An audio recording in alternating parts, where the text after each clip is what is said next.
Happy Friday, everyone, and welcome to the IBM Qiskit Live Quantum Seminar Series dedicated to you, the research and academic quantum communities. Now, in just a minute, I'll be thrilled to roll out this week's episode with Professor Christine Muschik.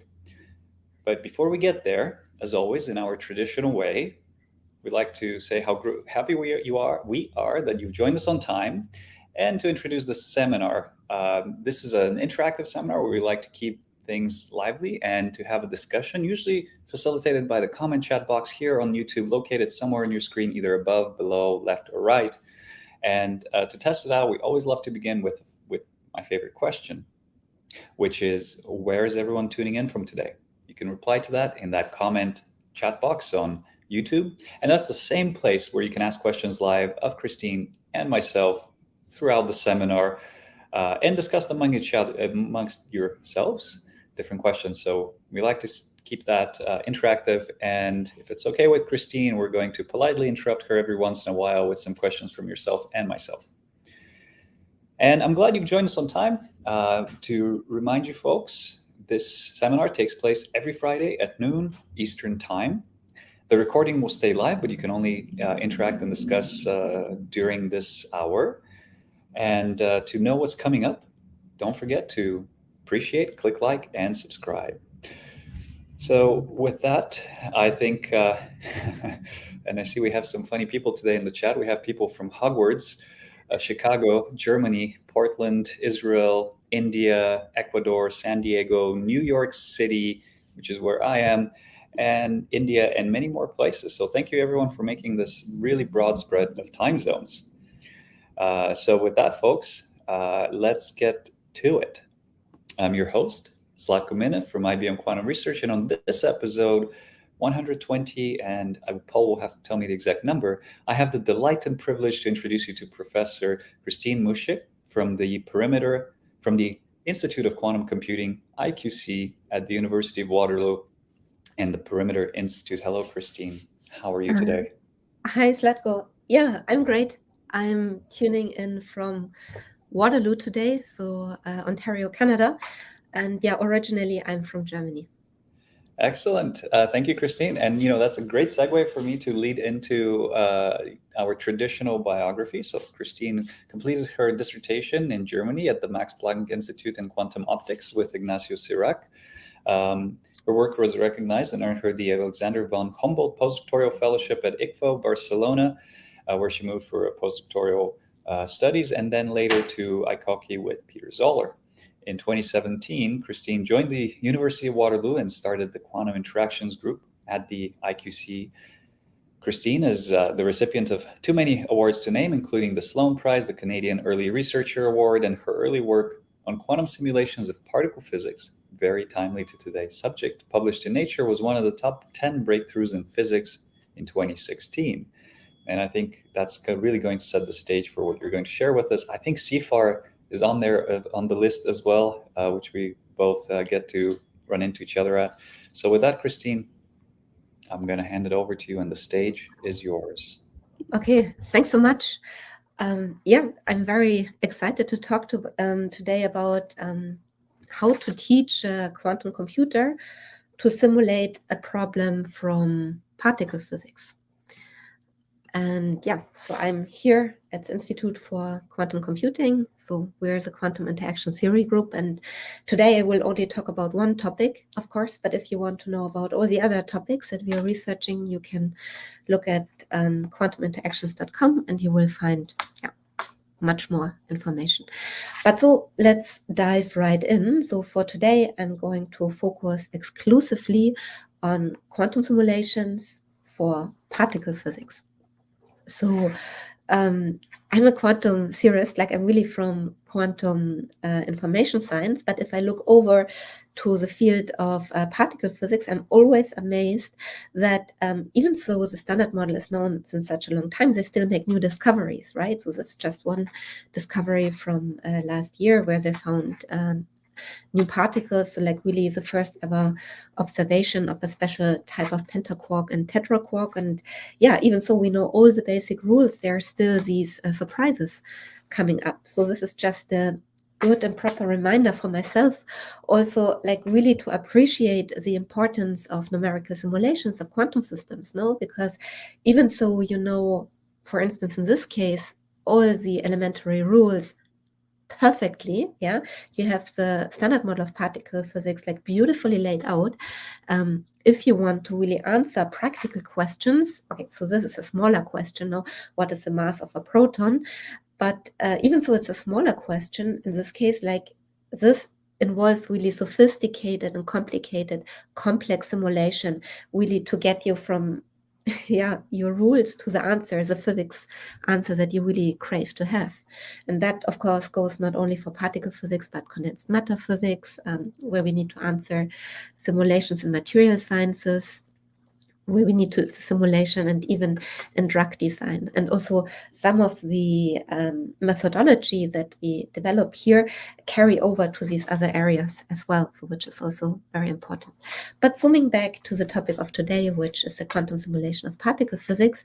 So why is this important to me? So for two reasons, actually. So firstly, we need these complex and difficult simulations in order to really understand the entire physics within the particle model of physics, like to really understand the universe around us.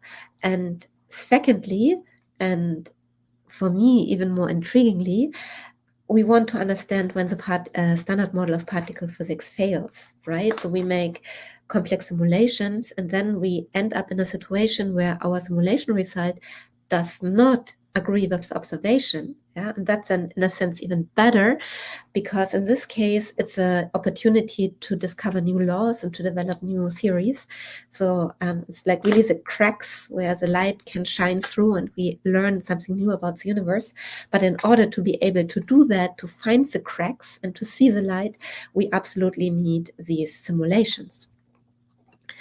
And of course, particle physics is an incredibly successful field in itself already, like the numerical simulations that are done in this area, they're just breathtakingly successful. So here, what I call traditional lattice gauge theory, performed on supercomputers, has been really key to the understanding of everything that I said before. However, having said that, there are problem classes which unfortunately are completely inaccessible to the traditional lattice gauge theory that's working so well so far. So these are the problem classes where we want to use a quantum computer. Just to be even more clear, I'm not suggesting to use a quantum computer for all problems of particle physics. So that is really not necessary because there are so many areas which are already completely under control.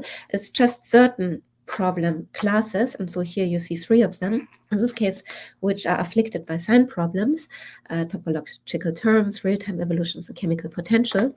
And for those, traditional methods are the methods that we have, by we, I mean humankind, that we have at hand at the moment, completely fail. Yeah. So real-time evolutions, I really mean everything that's dynamical. And chemical potential, what I mean are any problem where you have a finite fermionic density, fermionic matter density in the background, high matter densities. And there we don't even have an inroad, like we can even not even begin to tackle these problems and with the traditional methods. And if you were to just brute force it, like not with the traditional lattice gauge theory, but if you just brute force it in the Hamiltonian approach, I just want to remind ourselves that numerical simulations of quantum systems like really become infeasibly super quickly. Yeah. So this is just a reminder that quantum systems can be in superposition states, and for n spins or n qubits, we have in general 2 to the n numbers just to write down or just to capture the quantum state, let alone doing computations with it. And if we have 70 quantum particles, you would have 2 to the 70, like 10 to the 21 basis states. So no supercomputer is going to do that in full generality. And if you have 300 quantum particles, which is still a modest size. So like if you look at the right of my picture, there's this cube. Yeah, it's like a 7 times 7 times 7 cube. It's not a big system, no? But if you think that each of these mini cubes is a quantum particle and you want to simulate the quantum state of that, you would have to juggle like more basis states than we have atoms in the observable universe. So it's not going to happen. And this really motivates this vision of Feynman, saying, yeah, nature is quantum, goddammit. So if you want to simulate it, we need a quantum computer. And that's really what's motivating me here. And to give you a timeline, so here's a timeline, not for quantum simulation in general, because quantum simulation, there are so many areas for quantum chemistry, for condensed matter. This is specifically for quantum simulations of gauge theories for particle physics, which is its own branch. It's like really its own animal with its own challenges, has very different challenges than if you do quantum chemistry, for instance. And so this timeline is surprisingly short, no? Because all started so 2005 to 2011 with early theory proposals. So there were the early visionaries who were just dreaming about using a quantum computer to simulate these problems from particle physics. I mean, especially the ones that we cannot tackle today. And there were like really this visionary early proposals, like ideas coming up. And like fast forward to now, this field of teaching quantum computers how to simulate a problem from particle physics is like a very, very active field. Like it has grown like really exponentially. So we have dedicated workshops, we have dedicated conferences. I enjoyed, for instance, an entire conference of several weeks in Munich earlier this year, just on this topic. And also in the US, there are also dedicated funding schemes. We have special issues in journals. So like this really has become an active research community in itself. And since this is a timeline from my personal perspective, I also inserted here the 2016 paper where we were like really proud to contribute to this timeline with the first quantum simulation of really a gauge theory for particle physics, where the physics is really fully gauge invariant. And there we did a digital simulation of gauge theory. So this is this paper here. It's real-time dynamics of lattice gauge theories with a small quantum computer. So since this was back in 2016, small meant really just 4 qubits. It was a collaboration between an amazing experimental team in Innsbruck and like us theorists, and we picked the simplest gauge theory, quantum electrodynamics, like really how electrons and positrons, charged particles interact through the exchange of gauge bosons, which are photons in this way, in this case. And we simulate the real-time dynamics, because real-time dynamics in this benchmarking model setting the stage for future bigger simulations, because real-time dynamics is something that you cannot do with the traditional methods. Okay, then moving forward, this is 3 years later. That was our work in 2019. So the quantum simulator has grown. So instead of 4 qubits, we use now 20. So it was a much larger system. We still were simulating quantum electrodynamics in one spatial dimension. We were using a different approach, using a hybrid quantum classical scheme, and taking the next steps towards advancing this area. And then came a major shift, and that major shift is what I want to talk to you about today and our seminars that we're having now. And that is like moving to more complicated gauge theories. Yeah. 1 second. Sorry, I had a cold over the weekend. Okay, so I was talking about quantum electrodynamics, which we simulated previously.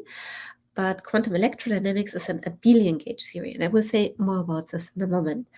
However, for describing stable matter as we know it, requires so-called non-abelian gauge theories. And the shift that I'm going to talk about today is like using quantum computers, like IBM's quantum computer, for instance, to simulate these non-abelian gauge theories. So non-abelian gauge theories, simulating non-abelian matter, like you, me, Algonquin Park, in this case, a canoe. That was from a canoe trip that I took, and actually I cannot resist showing you more non-abelian matter. So there's more non-abelian matter here from another canoe trip, and there's more non-abelian matter also from Canada here, from Anatolian Island. Yeah, so like we want to describe all of this, and in order to be able to describe all of this, we need the second type of gauge theory, which I have on the right. So here I split it basically up, gauge theories, abelian and non-abelian. And so the abelian gauge theories are very good as describing, as I said, quantum electrodynamics. And one of the properties of these abelian gauge theories are that if you want to make a gauge singlet, by gauge singlet I mean a state that nature allows, like a physical state, yeah, which is neutral, it must always involve as much matter as antimatter. Yeah, so like here, positronium has electron. Positron is a gauge invariant, physically allowed neutral composite object. Yeah, but of course, that's not what we observe everywhere here. No, I mean, everywhere here, as far as I can tell, is made of matter only. Yeah, including you, me, all canoes, and this office. Yeah, so if you want to describe this, it's really important to switch to non-abelian gauge theories, where gauge singlet physical states can be built from matter only. Like a baryon is, for instance, the simplest case, where you have 3 quarks, like all of them are matter. I mean, no antiquark involved at all, and you can really get a gauge singlet from that. And in order to see that, we need to switch to the non-abelian gauge series.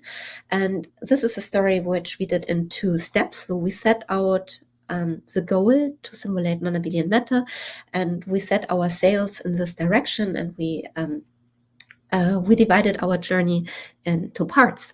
So the first part of our journey reached its destination, as you can see here, in 2021.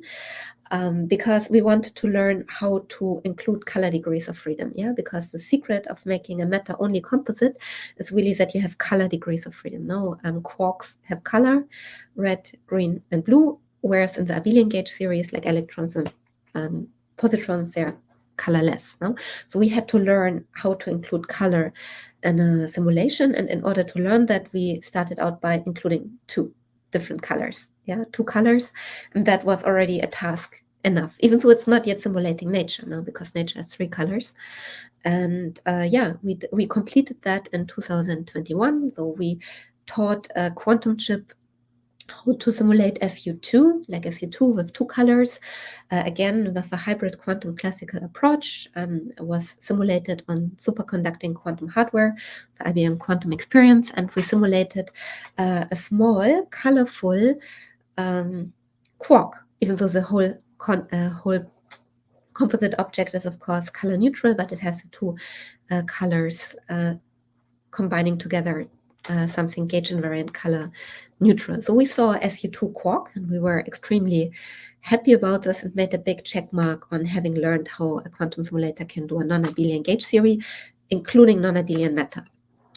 And then, but of course, the most important step of the staircase was in our part 2 of the journey, where I have here a staircase of our master plan, which involved, like, on the lowest part is U1, which is quantum electrodynamics, which is a gauge group with like no color whatsoever. Then SU2 is what we did in 2021, is like 2 colors. And then, of course, what we want to do is to reach the highest part of the ladder, because SU3, we have 3 colors, we have to add 1 more. But we have to do that because SU3 is the gauge group of quantum chromodynamics, because that's what nature does, and that's our ultimate goal. We want to simulate nature. That's the purpose. Okay, so now we did that last year. We reached the destination of our second part of the journal. It will appear in print pretty soon, but for now it's still a preprint on the archive. It's called RealTime Evolution of SU3 hadrons on a quantum computer. And I want to take one moment also to point out another interesting paper who, as us, is looking into simulating one-dimensional quantum chromodynamics on a quantum computer. So that's a paper by Martin Savage and his team. So Martin and his incubator at the University at Washington, they're really incredibly active in this field. And so that's a related work. And they discuss in great breadth a simulation of non-abelian gauge series, and in particular was 1D QCD. It's a very interesting read that I recommend. Switching gears to our work again, so the focus of our work is a bit different. Actually, it's quite a bit different because our focus is on a demonstration of a gauge invariant object. Yeah? So simulating QCD in one spatial dimension on a quantum computer, theory and experiment. So by experiment, we are a theory group, right? So by experiment, I mean that we run, as theorists run the protocol on the IBM quantum chips. We're simulating Tetra Quarks and doing a real-time evolution. So Tetra Quark really have a interesting gauge invariant object of non-abelian matter and real-time evolution, because that's really setting the stage for doing these highly challenging problems that cannot be done by existing methods. Disclaimer: time evolutions cannot be done by existing methods, but this is a proof of concept. Like, it's a very small time evolution, so that one could still easily be simulated by a classical computer. It's just a class of problem that we're setting the stage for that is hard. Okay, so what we're going to do here is to simulate quarks with 3 colors. That is the gauge group of QCD. And yeah, just saying again that color neutral states, they must be, so what do I mean by a color neutral states? It's like the states that nature does, yeah, and they are invariant under arbitrary rotations of color space, and they necessarily involve all the color charges available in the theory. So our theory is SU3, so it has red, green, and blue, and the anti-colors, like anti-red, anti-green, and anti-blue. So these objects really must involve all the charges, and that is really in contrast to the abelian quantum electrodynamics, where a singlet state, like this physically allowed state, involves electron-positron pairs only. And if we want to one day simulate nature herself, it's like really important that we are able to make these color neutral objects that she's making, yeah. And it's also an important step for future simulation of high energy physics experiments. So before I give you the details, let me introduce our team who brought this really to life. So as you can see, it's quite a large team. So we had here really Yasa and Jan and Jinglai, so really very good, amazing postdocs here at IQC. We had Victor, who was doing his summer project with us and was doing a really deep dive on bringing this to life. We were very lucky to work with Sieglinde Pfändler. Like, her work was really invaluable of really making the protocol then run on hardware. And of course, nothing would have worked without our amazing Randy Lewis at York University, because he's the particle physicist who was helping us, quantum information science people, quantum engineers, to really bring everything in the proper quantum, in the proper particle physics context.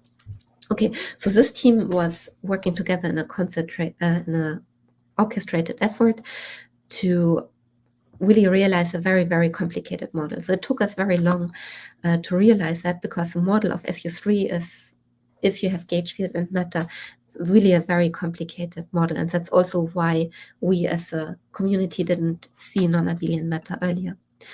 Okay, but like, how does it look in practice? Yeah. So as I said, for now, we are working in one spatial dimension. So here you see space in one spatial dimension, and we are putting it on a lattice. Yeah. So here is a discretized version of one-dimensional space. And on all of these vertices that you see here, we will be able to put matter, like dynamical matter is going to live on those vertices. And then in between, we have the links that are connecting the vertices, and this is where the gauge fields live. Yeah, so this is our entire lattice gauge theory with matter on the vertices and gauge fields on the links. Okay, now it's getting a little bit more complicated because, of course, we have matter and antimatter, and in the original theory, you have like a full spinor with matter on top, antimatter on bottom. But it turns out if you discretize your theory and you want to avoid the so-called fermion doubling problem, then you have to play some tricks. And the tricks that is played here, I mean, not only by us, but also by particle physicists, is to break up the lattice in like odd lattice sites and even lattice sites. On the odd lattice sites, you put all the antiparticles, and on the even lattice sites, you put all the particles. So like an odd and an even lattice site together correspond to one original point in space. It's just you broke it up in order to host the upper part and the lower part of your spinor. And yeah, so you put in the beginning just fermions on all of your lattice sites, antiparticle, particle, antiparticle, particle, and so on and so forth. And of course, we do not have fermions on our quantum computer.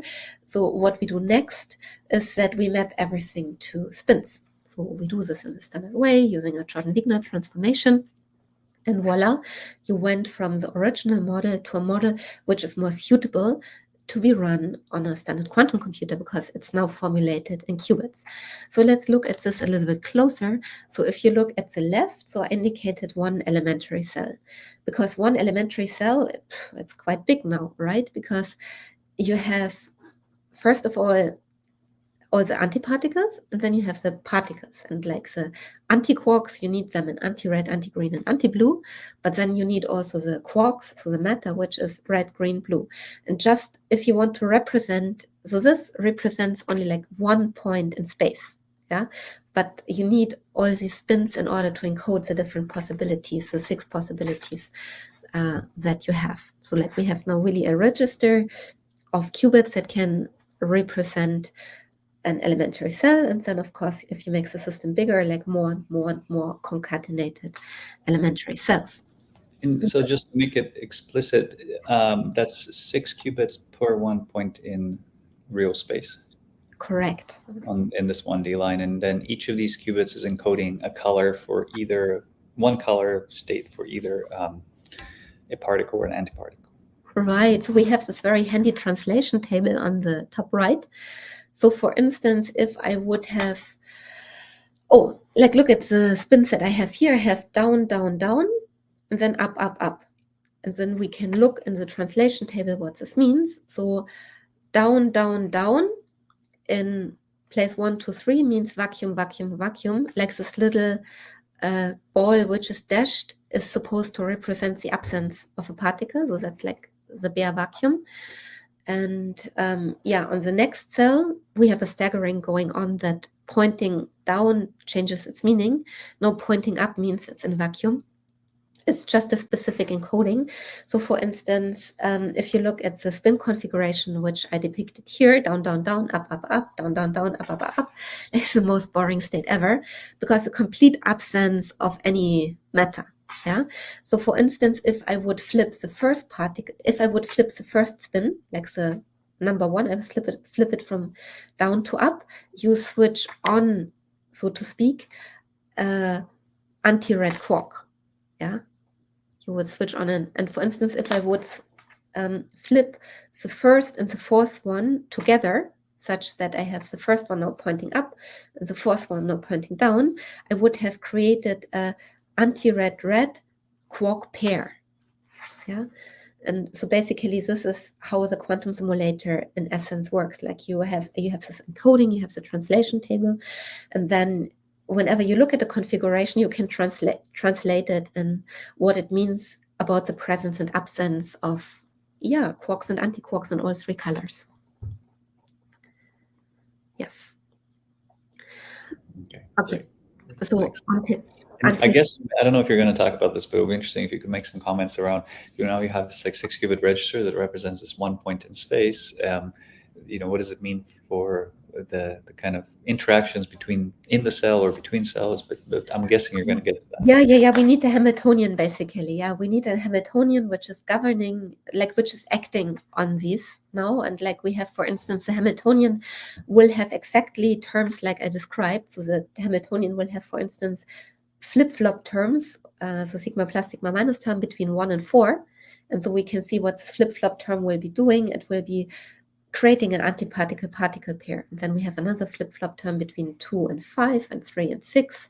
And yeah, so we have a Hamiltonian that comes with this model, and that will then lead to interesting dynamics. But before I say that, let me make a disclaimer, because in our work we look at open boundary conditions, because like we have a lot of cells, and then what's happening at the edge, I mean, it's your choice what happens at the edge, but for us it's open boundary conditions. And that's a very special case, because in this case the gauge fields can be eliminated by a gauge transformation. Because if you look here, I conveniently, when I was explaining this to you, I was talking about matter only. Now it's very easy for our brains to do that, but in reality there are also, you don't see this in my picture, but like whenever there is a link, there lives a complex gauge field in between, and the gauge fields in between, they can also have 3 colors. Yeah. And actually, when we make flips and flops and like make pair creation, annihilation, like these color electric fields also change their identity. And that's all included in the simulation. But conveniently, as long as we're in 1D with open boundary conditions, I don't have to include the gauge fields in my quantum simulation. Yeah, so like this changes if you go to periodic boundary condition. It changes if you go to 2 spatial dimension. My group and I, like, we are very, very busy, like really developing the schemes, how you extend this to 2 dimensions.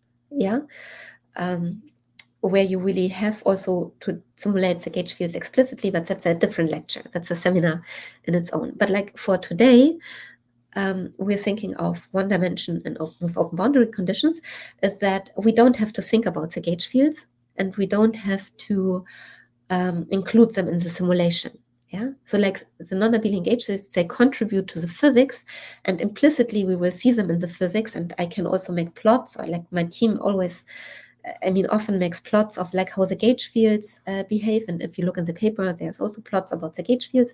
But in the simulation, it's in this case enough if you just simulate the matter. Yeah, and that's basically a trick, because the Hamiltonian description in terms of matter fields only is more resource efficient, because then I really only for 1 unit cell I have the 6 qubits and I'm done.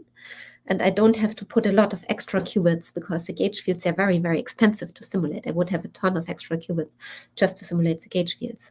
The color electric fields contribute, but we don't include them in our simulation. I can talk more about that. There is even a series of papers also spearheaded and pioneered by Eres Soha and Ignacio Sirac, specifically how to do the tricks of simulating the gauge fields. Okay, but just to give you a pictorial presentation, more intuitive understanding what's happening here is, suppose you have your entire Hilbert space, and your entire Hilbert space is made of matter and gauge fields. Yeah, and then you have so many configurations and possibilities, like all the states that the matter qubits can take, all the states that the gauge fields can take, and only an exponentially small amount. So here's a blue little dot. Yeah, exponentially small amount of all these possibilities is only physical. Yeah, so we're not introducing like all of these degrees of freedom at a large cost, when most of them are not physical. Yeah, so there's the so-called Gauss law, which I can explain a little bit later if you want. But the Gauss law is like this is very specific to gauge theories. Yeah, it's not like a normal quantum simulation where you have chemistry or condensed matter, where you have a Hamiltonian, you're done. No, au contraire. This is a gauge theory. You have a Hamiltonian and you get constraints. Yeah, so like the so-called Gauss law, which tells you that gauge theory, the matter and gauge field always need to work in tandem. Yeah, so like as a team effort, and like these making them work as a team, that restricts you to a bunch of possible allowed states, which is exponentially small. And by eliminating the gauge fields and simulating matter only, we're basically only simulating the small blue dot and not the whole space. So it's very resource efficient, also comes at a cost. The cost is that you get more complicated interactions, but in this case it's absolute, like for the case just considered here, it's really worth it making the trick. Okay, Hamiltonian. So if you write the Hamiltonian like this, it actually looks harmless and easy, because your typical lattice gauge theory always has a kinetic term. I mean, you have to allow your particles to move, right? Then you have a mass term. Basically, it's the bare mass of your particles. If I have created a antiquark and a quark, I have to pay 2m. Yeah, and this term, it keeps track of that. If I create 4 particles, I have to pay 4m. Yeah, so of course I have to pay for the bare mass. And then I have an electric field Hamiltonian. And in case of our non-abelian gauge theory, it's a color electric field Hamiltonian. And of course, nothing is for free, especially not a color electric field. No, so when I create a particle-antiparticle pair, I also have to create the color electric flux in between, and that will cost me. Yeah? And so this term tells me how much it will cost. Well, that's the entire Hamiltonian, so it's very generic, like every lattice gauge theory has a Hamiltonian like this. Just which model you consider in particular looks a bit different. Yeah, how your kinetic, like how all the terms look like. And in this case, this is how the kinetic term looks in our case. So this is already after the John Wigner, so we already encoded everything as I described before. So you see, maybe to your dismay, that there are many body terms. Yeah, so a kinetic term has always at least 3 body terms. Here, due to John Wigner, we even get 4 body terms. And so many body terms are completely unavoidable in lattice gauge theories as soon as you go on non-abelian or beyond 1 dimension. And I didn't even write the electric field term explicitly because it's really, really complicated. Yeah, so it's like really complicated term to simulate on your quantum computer. Okay, so we have our elementary cell, we have our Hamiltonian. Our Hamiltonian already, how we made it. So I skipped over this, but I will be happy to give details later. We did the Hamiltonian in a way that it respects the Gauss law. It already only covers the blue dot, not all of the state. So now what is our target effect to observe? I want to see a Tetra Quark. Yeah? So we set out to see a Tetra Quark on a quantum computer. That's an artistic representation by our postdoc Yasa. So Tetra Quark is the superposition of several terms. It's a bit complicated, so I write down the Tetra Quark for us in the so-called strong coupling limit. By strong coupling limit, I mean I go in a simplified regime where the diagonal terms of my Hamiltonian dominate, and I don't have to worry about the off-diagonal terms, so like really the cost for the mass and the electric field is the dominating feature, and the off-diagonal element, which are particle-antiparticle pair creation, don't have to be considered. And in this easier regime, I can easily write down the Tetra Quark for unit cell in one line.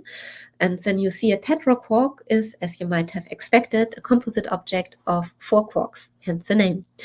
And it's a superposition that involves all the 3 colors, because it's a superposition of red anti-red and green anti-green, plus another term, which is red anti-red, but this time with blue anti-blue, and the last time green anti-green and blue anti-blue. So it's like always 4, but you have different color combinations, and all color combinations have to work together. So what is a Tetra Quark? It has it satisfies 2 conditions simultaneously. Firstly, it's an eigenstate of the Hamiltonian. So I want a simple example. So it's eigenstate of the strong coupling Hamiltonian. Bueno, but it's also a color neutral state. So it's a color neutral state. It's an invariant under color transformation. Sorry, Christine, can you explain again the ordering of the circles inside the ket here again? Yeah, so whenever it looks like a candy with stripes, it's supposed to be an antiparticle. And if it's filled, then it's supposed to be a particle. And I'm considering 1 unit cell only to make it a bit easier. And in 1 unit cell, I can have, like if the unit cell would be completely filled, I would have everything filled out, right? And like the first ket, basically the anti-blue are missing, right? So I switched on, like we have presence in the red color sector and the green color sector, but the blue is in vacuum, neither blue nor anti-blue. And we superimpose that with the corresponding version, but the green is missing, and we superimpose it with the color, with the version where red is missing. Like each ket is basically giving you the visual impression of a unit cell. And the unit cell you can think of down, down, up, up, up, up. Yeah, so like it would correspond. Actually, did I write this? Yes, I wrote it. Yeah, I wrote this even. So like I translated how this looks in your Qiskit, or like how it would look on your, like if you code it on your quantum simulator. Yeah, so you see red is switched on, anti-red is, so anti-red is switched on, red is switched on, green also. Here's vacuum. So that's the Tetra Quark state in the strong coupling limit in a unit cell. Got it. Yeah, this is a Tetra Quark at one spatial site. Yes. And this is just for us to wrap our brains around what a Tetra Quark is, or like how I see it. Like if I see a Tetra Quark on a piece of paper in this encoded version, that I recognize it. But of course, like you have to then spread it out over a longer lattice, and we go away from the strong coupling regime. If you go away from the strong coupling regime, you get additional terms on top of that one. But like that's basically a Tetra Quark at its core. Yeah. And if we stick to a unit cell, then there are not so many states. There, like either there could be the vacuum, bare vacuum, complete absence here. Then we have our beloved Tetra Quark here, but there's also a meson. Like a meson is basically particle-antiparticle pair. That's what a meson is. But of course, a meson has to be color neutral. So you combine, it's either red anti-red, or your meson could be green anti-green, or it could be blue anti-blue. And then you combine everything in a nice superposition, and then you get the color neutral version. So that's a meson. And so here's the baryonium. And I only looked in the B equals 0 subsector. By B equals 0 subsector, I'm looking only at the states which have as much matter as antimatter. Yeah, so like Tetra Quark is, for instance, a state which has as much matter as antimatter. So I'm not including the baryon here, like baryon would have matter only. So, but for one unit cell, that's all the states that you can have if you have as much matter as antimatter. And like you can see all these states on your quantum computer, yeah, and simulate them.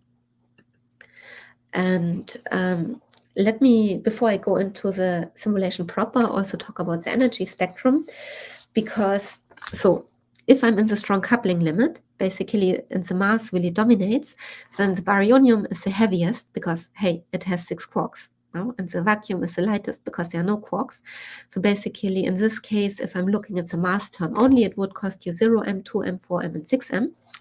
But now we have also the kinetic term, which leads to electron-positron pair creation. So that's this bubbling of the vacuum, now where you have virtual pair creation, virtual pair annihilation, like all the time.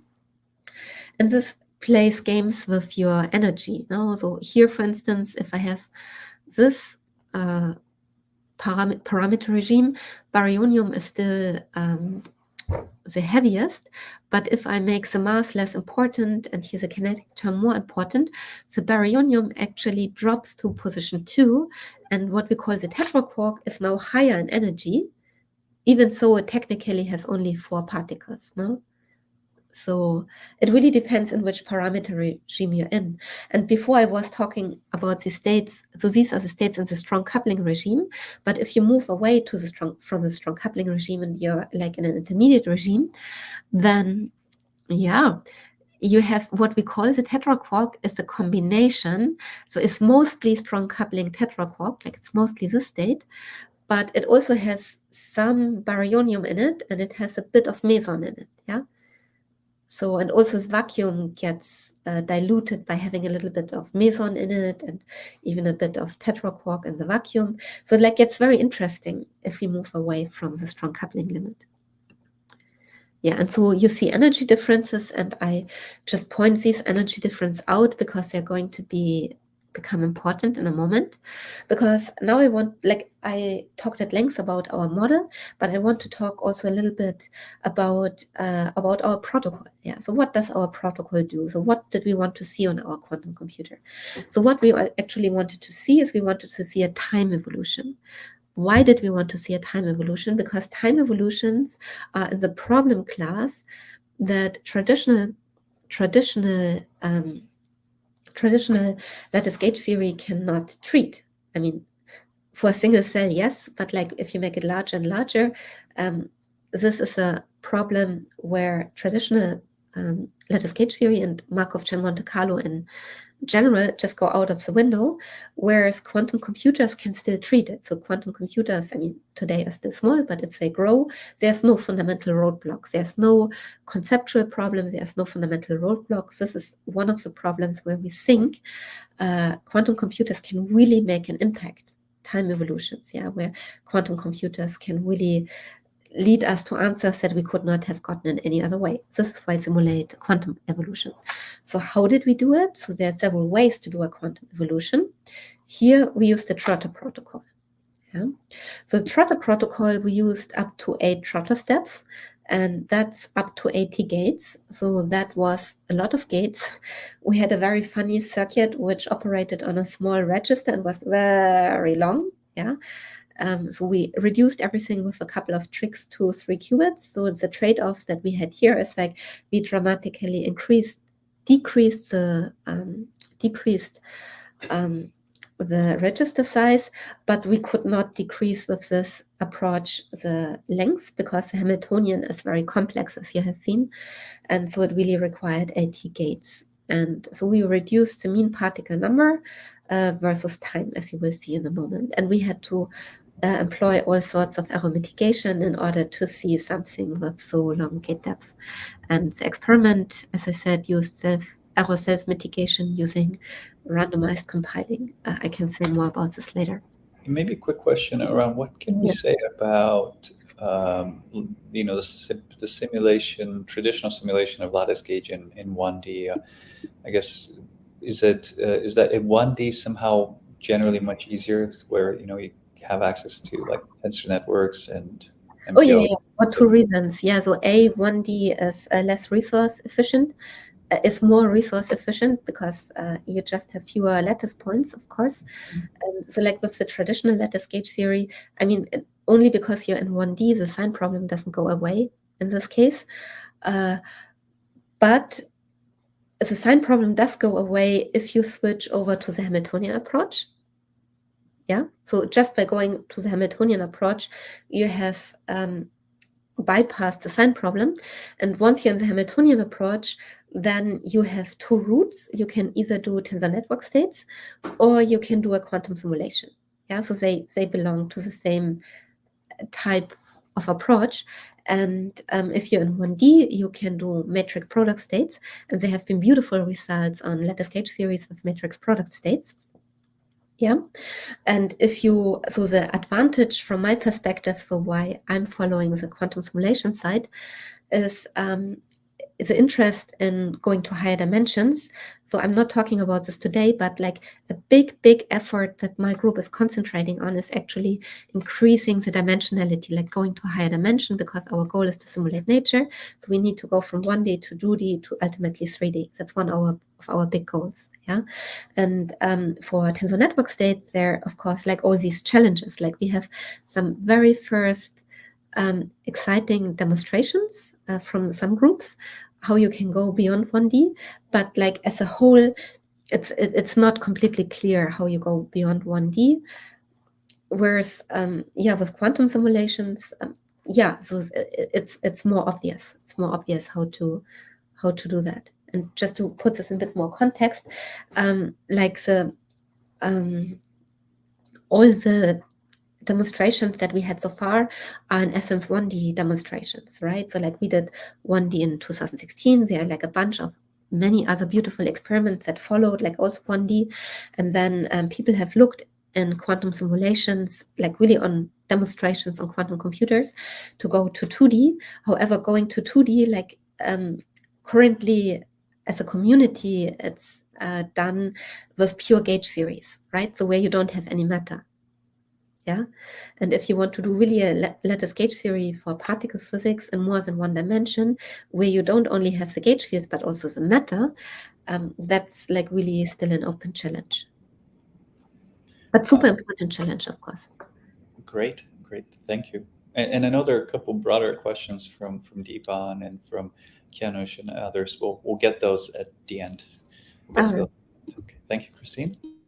Oh, yeah, that's just the result. So for instance, if you see here the upper row in the middle, this is the experimental time evolution. So that's really the data that are coming from the quantum chip. Yeah, and we were using a parameter regime on purpose where we can get a clear oscillation, because what happens there, if you look at time t equals 0, we initialize it in the bare Tetra Quark state.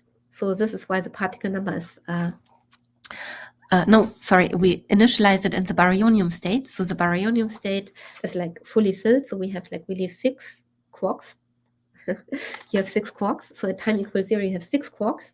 But it's a state which is a strong coupling eigenstate. So like for our Hamiltonian, which is not in the strong coupling regime, it's not an eigenstate. Hence we have a time evolution, and you see it flips and flops. And we chose the parameter such that it flips and flops between baryonium and the Tetra Quark. And why is that? Because the Hamiltonian, it being gauge theory Hamiltonian, has these pair creation annihilation pairs in it. So for instance, if you have the baryonium, which has the 6 particles, and you annihilate 2, you get a Tetra Quark, but then you create 2, you get a baryonium. You see how pair creation can change the baryonium into Tetra Quark and vice versa.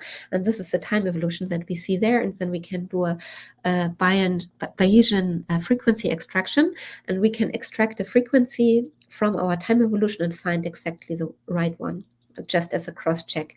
So it's a time evolution, because it's a relatively long time evolution, that it's a cross check. We see we get the correct one. And then also, just for fun, we're doing another time evolution where we're choosing the parameter such that the time evolution looks less like a snake but more like a fish. So like we have two frequencies that are beating against each other, and we can see the beating of the 2 frequencies. So we see the beating of the baryonium of the Tetra Quark and the baryonium with another baryonium. There's a typo in my meson. There's a typo in my slide. Yes, and we also understand quite well how the Trotte error and the real physical error play together hand in hand. And we understand all of that, and we were very happy that we got these results. So to summarize this, time evolutions are a problem that, if you make it big, cannot be accessed with traditional lattice gauge theory. And we developed quantum protocols really to simulate these fundamental particle interactions. And today's talk was about the last step of the staircase to go really to SU3. And the important take-home was here an experimental demonstration of really color-neutral objects, because that's what we need. That's a capability that we need to simulate nature, because nature is making color singlets, and so states that are invariant under rotations in color space. And if you wonder what are the next steps, I mentioned already, there's an urgent need to go to higher dimensions. So we're already working intensively on going higher dimensions in abelian gauge series. So these are 2 separate efforts, right? So on the one side, we were working very hard on increasing the gauge group in 1D. Like we started with no color, 1 color, 2 colors, all in a 1D system. In a 1D system, learning how to make the gauge group more complicated, how to increase more colors. So we have understood that. We have a parallel effort in my group, how we are learning how to go to 2 spatial dimensions. And because this is a separate challenge, we're doing this for abelian gauge theories, we're doing this for quantum electrodynamics. But of course, the goal is to combine both, and then you want like really non-abelian matter in more than 1 spatial dimension. And then, of course, there's a different effort of adding more flavors. So in the paper, I didn't talk about it today, but in the paper, there are also some results of adding more flavors. So flavor is also a quantum number. And also time evolution of physical dynamical processes, because the time evolution that I showed you today, like I thought it was really great to have a time evolution, have to cross-check everything, and it's like a proof of concept. But ultimately, we don't want a time evolution just for illustration, as we have here. We want a time evolution to learn physics. So there's a lot of theory work needed to really devise good time evolution protocols, where we really start from a physical state, and like we have to learn how to do, for instance, collisions and Schwinger pair production, for instance, to really simulate what one would observe in an experiment. So that are very important next steps to follow. And to give a bit of an outlook, I want to remind ourselves that there are, in fact, vast problem classes in particle physics that are insurmountable, like really vast problem classes, and that quantum computers do not have a problem there.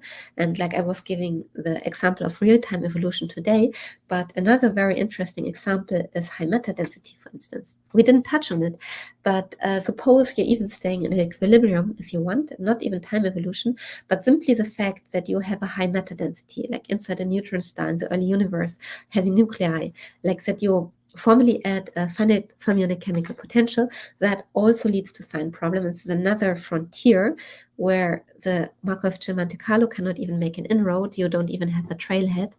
And yeah, that's an example where quantum computers can give a great contribution. And I really want you to look at this nice phase diagram. So at this phase diagram, you have the temperature on the y-axis, and you have the chemical potential on the x-axis. So basically what Markov-Chain Monte Carlo can do, like the traditional methods, is like basically if you're on the 0 point of the x-axis, like where you really have no matter density, where you have no finite chemical potential, and there's this blue shaded area, which means if you have a higher temperature, you can make a perturbative expansion 1 over T.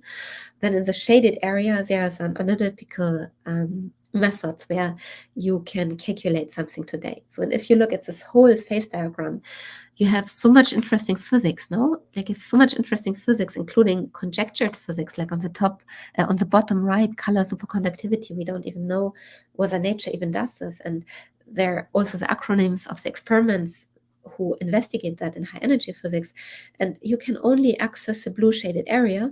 And this is why quantum computers are like a big scientific opportunity to access all of this other phase diagram, like all of this other physics where you have finite chemical potential and would influence particle physics, of course, and would equally influence nuclear physics, cosmology, astrophysics, even condensed matter physics.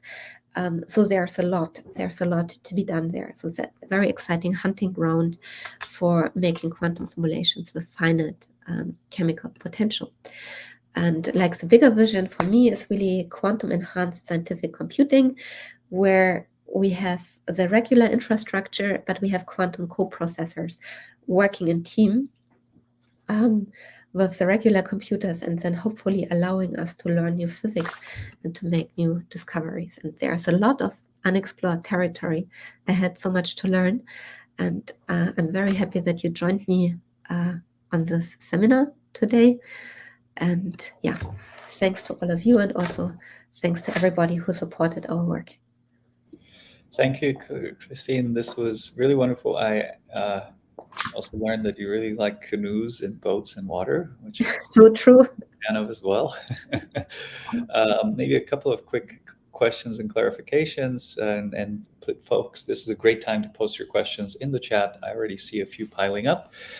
Maybe first question, just to clarify, the time evolution was non-abelian. Yes, the time evolution. Like in 2016, we did an abelian time evolution.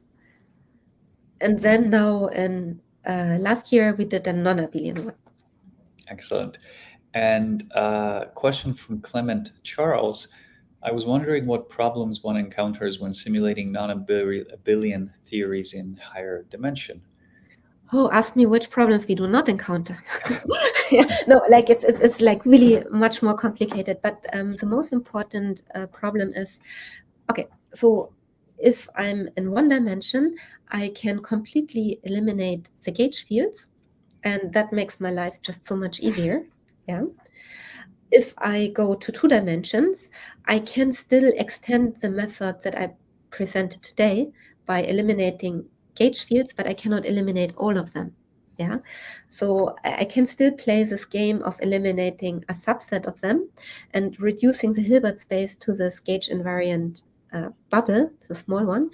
But you have gauge, it's in the nature of 2D that gauge fields remain. So in 2D and 3D, you have no other chance than to simulate your gauge fields. And these gauge fields, they live in infinite dimensional Hilbert spaces. So like you have to, like, first of all, they have infinitely many energy levels. So first of all, you have to worry about truncation. Like where do you truncate this? Yeah, because you still have to see your relevant physics, like which truncation is good. And like this may be an easy business in abelian gauge theory, but like truncating a gauge field in a non-abelian gauge theory is a hell more complicated. Yeah? And then once you truncated it, so you're done, you know what you need. But then for each and every link, you really have to put the corresponding qubits there. Yeah, so like it's a lot more resource intensive. But I was talking about the most important problems, but you also get a lot for your effort, because if you go in 2D, you see so much more physics. You see magnetic field effects. Yeah, you also, like, it's really worth the effort because you unlock so many more physics phenomena that you can start seeing if you go to 2D and 3D. Excellent. Oh, go ahead. Just one more thing. Going from 1D to 2D is like so difficult, yeah. But if you have made the jump to 2D, going to 3D is not as difficult as going from 1 to 2. Okay, thank you. And thank you guys for posting questions. I think there are quite a few here. So from Shashi Kumar, this is a very interesting question. We're going to play a little bit of put our hypothetical hat on. What happens when we find a new or theoretical particle in a quantum computer that requires a collider which is not practical to build? Would particle physicists still look for a collider proof to accept it? Oh my God! Basically, yeah, you discover something on the quantum computer as a new particle, but you haven't seen it in an actual collider experiment. What does that mean? Yeah, that would be the ultimate dream. I mean, I feel I have to make a disclaimer first, like how far is this away? Okay, like having clarified that we're in dreaming mode now, right? Because ultimately, this is exactly what the normal simulations are supposed to do. No, like in the normal simulation, you would say, "Oh, we are predicting this type of particle," and then there are experiments devised specifically to see that, right? So that's actually already happening. Like on a normal computer, you find something and then you go searching for it in a collider experiment, right? And the ultimate dream is, of course, like if we manage to do all the things, if we manage to go to 3 spatial dimensions, if we have the full quantum chromodynamics and flavors, like if we have the entire physics there and we're in a large enough lattice set that we can go to the continuum limit, like formidable challenges, and we don't have answers to that. But if we did all of that, then we would make exactly the simulations that we dream about making on the classical computers. We would make them with the help of quantum computers, and then we could make these predictions. And yeah, then I hope the same thing would happen. If you see something, you go you go devising a collider experiment. Great, thank you. Like so far down the road. Yeah, that's sometimes we think far. Let's see, I'm sorry guys, I'm going to try to make through as many of these as I can, so thanks for posting them. There was a question very early on about from Janusz about either using continuous variable quantum computing instead of discrete variables, like what would change that, or do we still need to use this quantized space-time and lattice field in the lattice field theory? And he had a related question about, can we simulate nulls? But maybe let me do one at a time. Let's do this one first, very briefly. I think it's a more general question around continuous variable quantum simulation as opposed to discrete variable quantum simulation. Oh yeah, continuous variable quantum computing is close to my heart because I did that in my previous life. Yeah, and yeah, I think there are two parts. So there are two things that come to my mind. So the first one is if I have. Okay, let me omit that one. Because the question was really tailored on having to discretize space and time for a traditional computation, and like we are still discretizing space. And I think the question was that whether we could get around discretizing space in the first time and work directly with continuous modes. And yeah, honestly, I don't know. I don't know, if I have a pure gauge theory, but then I would still have the matter fields, right? So yeah, so I don't know how to simulate a gauge theory without discretizing space first, but maybe that's a lack of imagination on my side. I mean, something that is kind of also embedded in this question is like we have, or what I'm hearing out of this question is that we have like these gauge fields, which are in principle continuous modes, and they live in these infinite dimensional Hilbert spaces. So it sounds almost tempting to use the continuous mode for that, right? And we did some first investigations, like we have, for instance, one work of doing the Higgs model using bosonic modes, yeah, because bosonic modes are continuous variables, but we ended up not using them as continuous variables and truncating them because it was more convenient.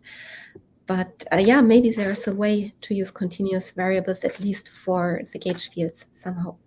I don't know why, how one could do it at the moment, but yeah, maybe that's a way to consider.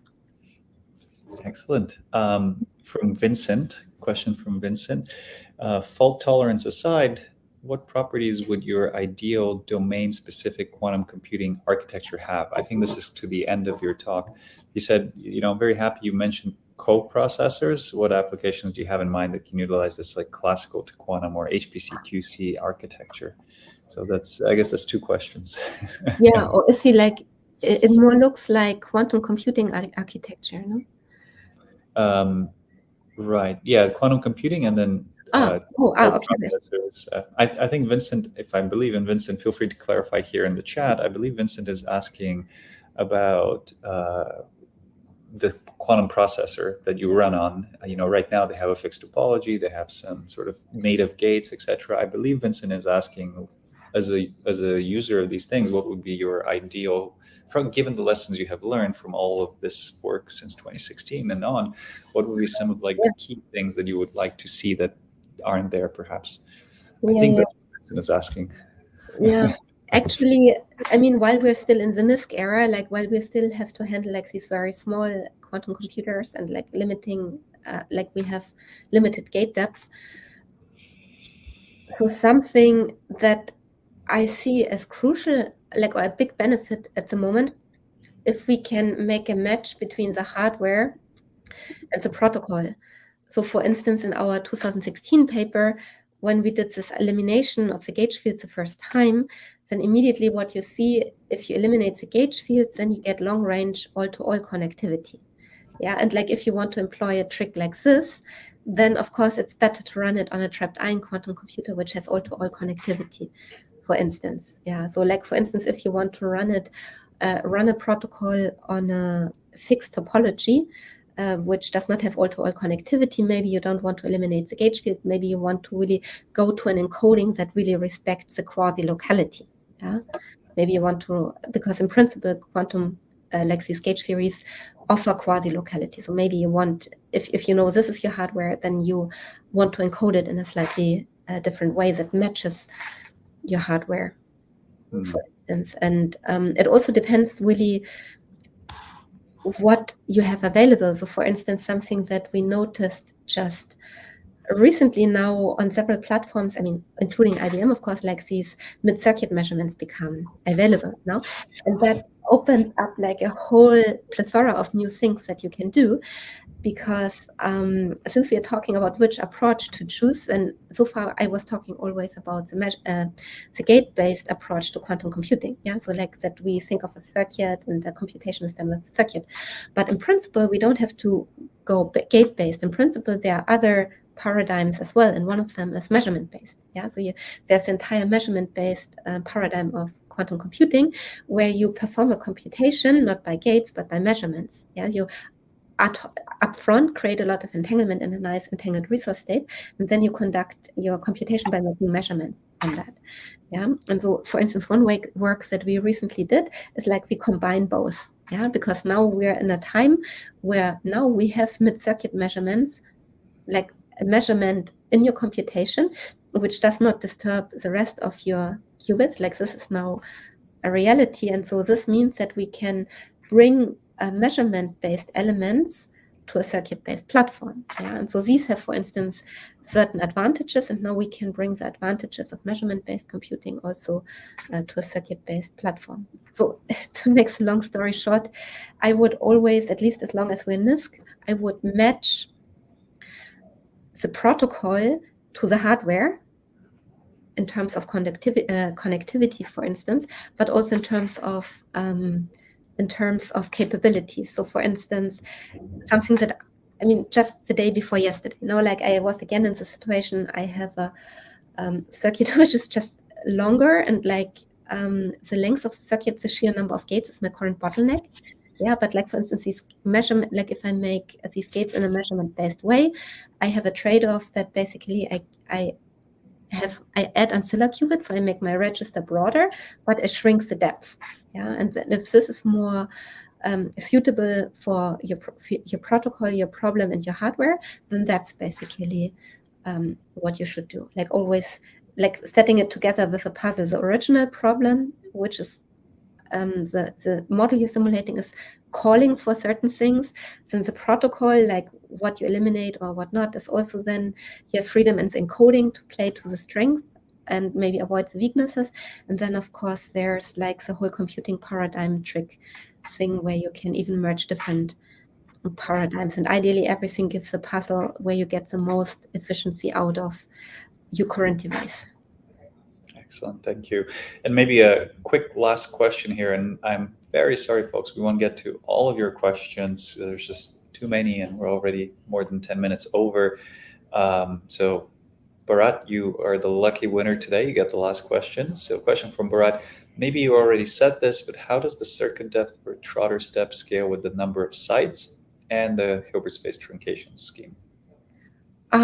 Okay, yeah, polynomially, like we in the paper, there's estimate how the circuit depth of the Trotter step scales, so harmlessly, polynomially, luckily. But how does it scale with the Hilbert space truncation scheme? So I understand this means with the truncation of the gauge field.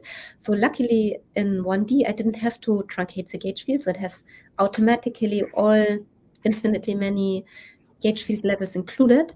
Of course, I cannot do this anymore if I go to 2D, and then I don't know how it scales, especially not in 2D, especially not 2D non-abelian. Yeah, like a super relevant question. Like, yeah, what's the resources needed? How do they scale if I'm, if I make the system size bigger? Extremely relevant question, but even I think nobody knows this for non-abelian 2D quantum encoding. Yeah, and well, we're very lucky to have this great audience here today. For those of you watching the recording, thank you as well for being a regular.